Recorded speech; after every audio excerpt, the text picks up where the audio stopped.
आप सभी का स्वागत है। मैं अभी इस वीडियो के माध्यम से आप सभी का एक ही डाउट जो लगातार अभी आ रहा है उसका उत्तर देने का प्रयास करूंगा। अभी सभी बच्चे का एक ही डाउट आ रहा है लगातार, वर्ग कब से प्रारंभ होगा।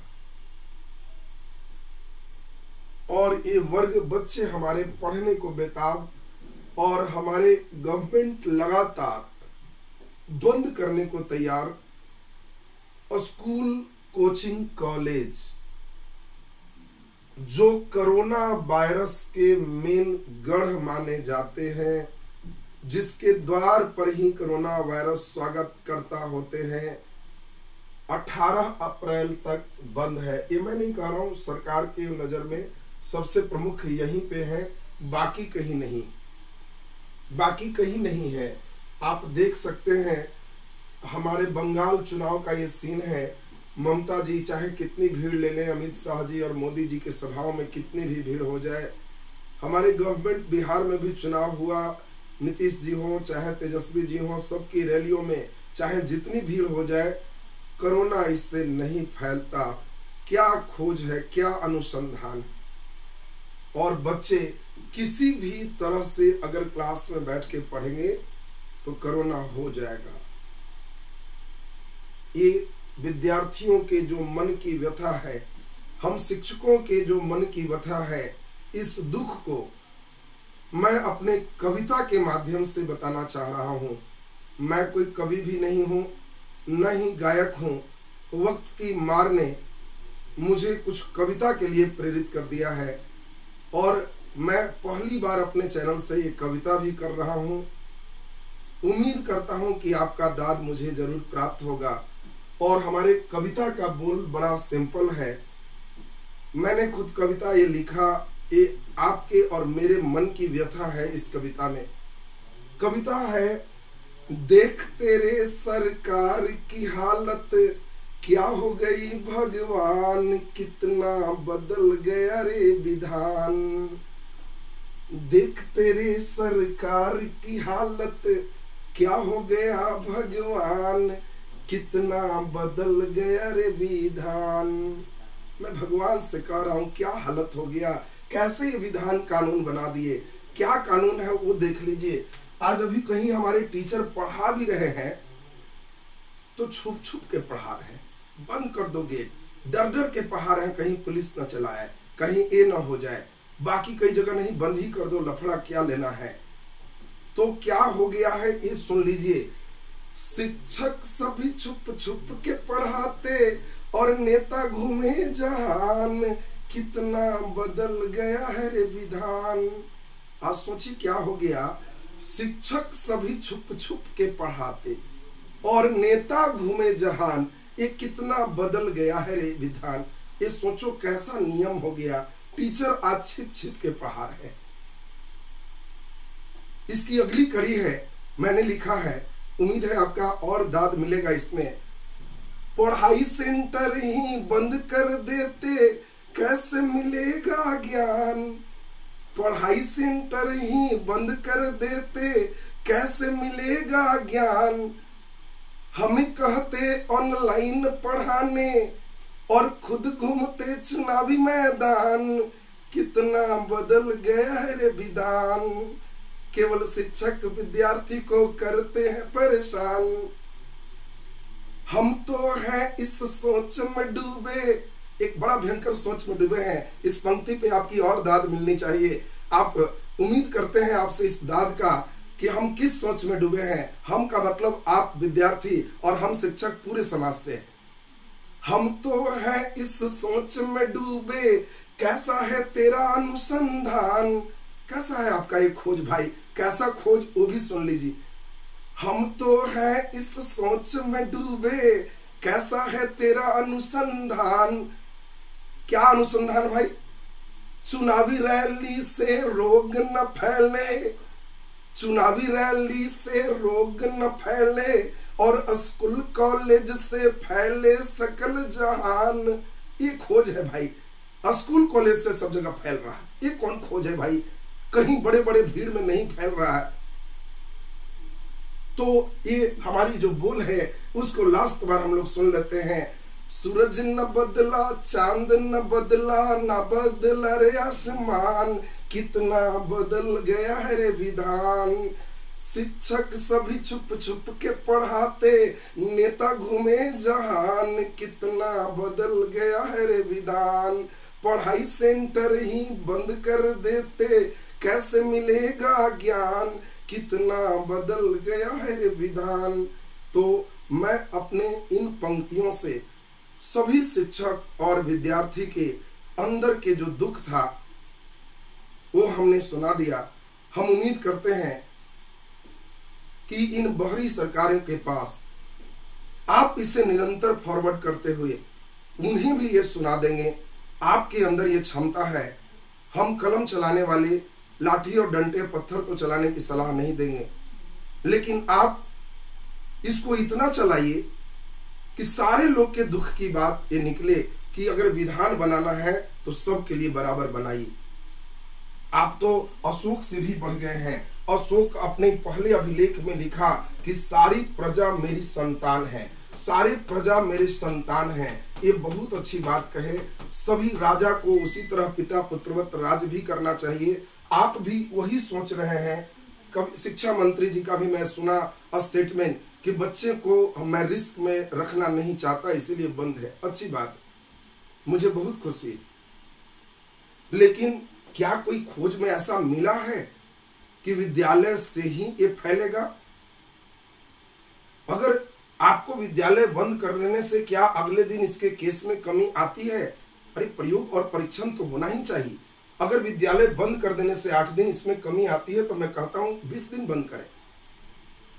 लेकिन अगर बंद करने से नहीं कोई इसके केस में कमी है तो जड़ कहीं और है, उसे जरूर खोजना चाहिए। आप वैसे पिता न बने जिसमें पुत्र को कैद करके खुद घूमने की आजादी ले ले। आज हमारी सरकार वैसे ही पिता बनने की प्रयास कर रहा है। हमारे बच्चों को कह रहे हैं घर से नहीं निकलो, पढ़ने नहीं जाओ, स्कूल नहीं जाओ, कोचिंग नहीं जाओ, कोरोना हो जाएगा, और खुद चुनाव के बड़े बड़े सभाएं कर रहे हैं, खुद निकल रहे हैं, खुद घूम रहे हैं। अरे भाई, नियम विधान तो सबके लिए बराबर होना चाहिए, फिर आप क्यों निकल रहे हैं? और आप अगर यह कह रहे हैं इशारों में कि मैं तो वृद्ध हो चुका हूं, मुझे घूमने दो, मर भी जाऊंगा तो कोई बात नहीं, लेकिन तुम्हें मरने नहीं दूंगा, तुम मेरे बेटे जैसा हो, हम मर भी जाएंगे, तुम दूसरा चुन लेना, लेकिन तुम ही नहीं रहोगे तो चुनेगा कौन, इसलिए निकलने नहीं देंगे। तो हम लोगों भी ऐसे पुत्र हैं कि यदि हम नहीं निकलेंगे तो आपको भी निकलने नहीं देंगे। जितनी चिंता आप मुझे करते हैं मैं भी आपका करूंगा। अगर ये प्रजा और का जो संतान वाला भाव है, आप पिता पुत्रवत अगर शासन करते हैं तो जितने पिता पुत्र की ध्यान रखते हैं, पुत्र का भी दायित्व है आपका भी ध्यान रखा जाए। आप भी बेवजह बांग्लादेश सकल जहां न घूमें, आप भी इधर उधर की यात्रा न करें, आप भी चुनावी मैदान में न जाएं, और सभी मिल करके इस कोरोना के जंग को लड़ें और बेवजह केवल ये तोप मुर्गी पर ना छोड़ें। बिना मतलब अगर बंद ही करना है, पूरे सिस्टम बंद करें। आपके शिक्षक और छात्र सभी आपके बहुत कोऑपरेटिव हैं। जिस समय शिक्षक वर्ग को और विद्यार्थियों को लगेगा कि मेरे घूमने से कोरोना है, बिल्कुल यकीन मानिए आपको कहने की जरूरत नहीं होगी, खुद बंद रहेंगे। लेकिन आज जो ये आपकी तानाशाही बात होती है, कुछ हुआ तो बस विद्यालय बंद कर दो, विद्यालय बंद कर दो, कोचिंग बंद कर दो। मैं मानता हूं छोटे बच्चे में इन्फेक्शन हो सकता है, फिर ये बड़ों बच्चों को क्यों बंद करते हैं? जो बच्चे खुद गार्जियन जैसे हैं, खुद ये समझते हैं कि हमें क्या करना चाहिए नहीं करना चाहिए, उन बच्चों के लिए तो कम से कम खोल दें। अब जो बच्चे 12th पास हो गए, ग्रेजुएशन में है, बीए कर रहे हैं, कंपटीशन की तैयारी कर रहे हैं, आज बीपीएससी की परीक्षा दे रहे हैं, आईएएस की परीक्षा दे रहे हैं, उनके अंदर इतनी तो बुद्धि है, वे सिर्फ पास हो जाते हैं तो आपके एसडीओ और डीएसपी बनने लायक हो जाते हैं, और सिर्फ उस परीक्षा को दे रहे हैं तो इतने लायक भी नहीं है कि वे कैसे बैठना चाहिए, कैसे जाना चाहिए, उनको बुद्धि नहीं है। अरे बहुत छोटे बच्चे हैं, नर्सरी एलकेजी है, मैं मान सकता हूं कि चलो भाई वो रिस्क में है, इन्हें क्या बहुत ज्यादा रिस्क है, ये तो खुद समझदार है, दूसरों को भी बचाएंगे। इन्हें लगेगा कि नहीं मेरे जाने से वहां हो रहा है, खुद शिक्षक ही मना कर देंगे, बच्चे ही खुद नहीं आएंगे। तो मैं चाहता हूं कि ये सरकार जो अभी डेट बढ़ाई है, अवश्य चलिए ठीक है, आप 18 अप्रैल तक तिथि बढ़ाए हैं, आप इस पर जरूर विचार करेंगे। क्या मैं विद्यार्थियों के साथ न्याय किया हूं? क्या हमारी ड्यूटी सिर्फ इतना ही है, समय पे परीक्षा हो जाए और सभी को पास कर दे कि 90% रिजल्ट हो गया? ये कैसे रिजल्ट होता है, कभी इस पर भी चिंतन करना होगा कि सिर्फ आप पास बोलते हैं, समय पे परीक्षा का एडमिट कार्ड भेजते हैं, तो ये बच्चे के आखिर कितना मानसिक प्रताड़ित करेंगे। एडमिट कार्ड भेजने के बाद उस बच्चे के अंदर क्या वेदनाएं होती है, क्या संवेदनाएं होती है, इसके लिए आप खुद विद्यार्थी लाइफ को एक बार कल्पना करेंगे तो आप खुद समझेंगे कि उस प्रताड़ना में मैं क्यों उन्हें डालता हूं। और अनुरोध होगा कि यदि सचमुच सब चीज बंद करने से कोरोना रुकता है तो आप सब चीज को एक स्थिर कर दीजिए। एक सप्ताह हम लोग सभी लोग मिलकर साथ देंगे, और अन्यथा कम से कम ये विद्यार्थियों के भविष्य से खिलवाड़ बंद हो, ये मैं जरूर चाहूंगा। और विद्यार्थियों से अनुरोध होगा पूरे जबरदस्त रूप में इसको इतना प्रसारित करें कि सरकार को भी अपनी गलती का एहसास हो जाए कि नहीं हम गलती किए हैं, और स्कूल कॉलेज बिना मतलब कोचिंग तुरंत बंद नहीं करना चाहिए।